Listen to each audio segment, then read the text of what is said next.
ലെബനനിലുണ്ടായ pager വാക്കി talkie സ്ഫോടന പരമ്പരകളിൽ ഇസ്രയേലിന് പിന്തുണ അറിയിച്ച് അമേരിക്ക.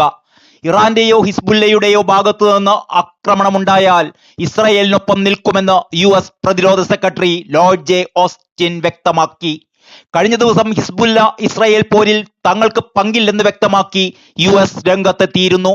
വിഷയത്തിൽ വിവരങ്ങൾ ശേഖരിച്ചു വരികയാണ് എന്നും തങ്ങൾക്ക് ഈ ആക്രമണത്തിൽ പങ്കില്ലെന്നുമായിരുന്നു USന്റെ പരാമർശം. ഇതിന് പിന്നാലെയാണ് ഇസ്രയേലിന് പിന്തുണ പ്രഖ്യാപിച്ചുകൊണ്ടുള്ള രംഗപ്രവേശം. അതേസമയം ലെബനനിൽ വാക്കി ടോക്കി പൊട്ടിത്തെറിച്ചുണ്ടായ സ്ഫോടനത്തിൽ മരണം 30 കടന്നു. 450 പേർക്ക് പരിക്കേറ്റതായി റോയിറ്റേഴ്സ് റിപ്പോർട്ട് ചെയ്യുന്നു. പേജറുകൾ പൊട്ടിത്തെറിച്ചുണ്ടായ അപകടത്തിൽ മരിച്ചവരുടെ എണ്ണം 16ആയി. 3000-ഓളം പേർക്ക് പരിക്കേറ്റിട്ടുമുണ്ട്. കിഴക്കൻ ലെബനനിൽ ലാൻഡ് ലൈൻ ഫോണുകൾ പൊട്ടിത്തെറിക്കുന്നതായും റിപ്പോർട്ടുകളുണ്ട്. സ്ഫോടനത്തിൽ ഇസ്രായേൽ ഇതുവരെ പ്രതികരിച്ചിട്ടില്ല. ഇസ്രായേൽ ചാര സംഘടനയായ മൊസാദാണ് സ്ഫോടനങ്ങൾക്ക് പിന്നിലെന്ന റിപ്പോർട്ടുകൾ കഴിഞ്ഞ ദിവസം തന്നെ പുറത്തു വന്നിരുന്നു.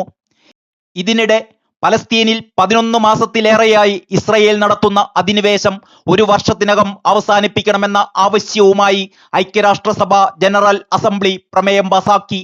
124 പേർ പ്രമേയത്തെ അനുകൂലിച്ചപ്പോൾ ഇന്ത്യ ഉൾപ്പെടെ 43 രാജ്യങ്ങൾ വിട്ടുനിന്നു.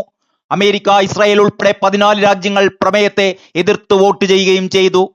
അധിനിവേശം മൂലം പലസ്തീനിലുണ്ടായ നാശനഷ്ടങ്ങൾക്ക് ഇസ്രായേൽ നഷ്ടപരിഹാരം നൽകണമെന്നും പ്രമേയം ആവശ്യപ്പെട്ടു. അന്താരാഷ്ട്ര നീതിന്യായ കോടതിയുടെ അനുമതിയോടെയാണ് UN ജനറൽ അസംബ്ലി പ്രമേയം അവതരിപ്പിച്ചത്.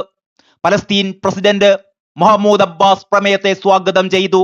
ചരിത്രപരമായ നടപടി എന്നാണ് അദ്ദേഹം ഇതിനെ വിശേഷിപ്പിച്ചത്.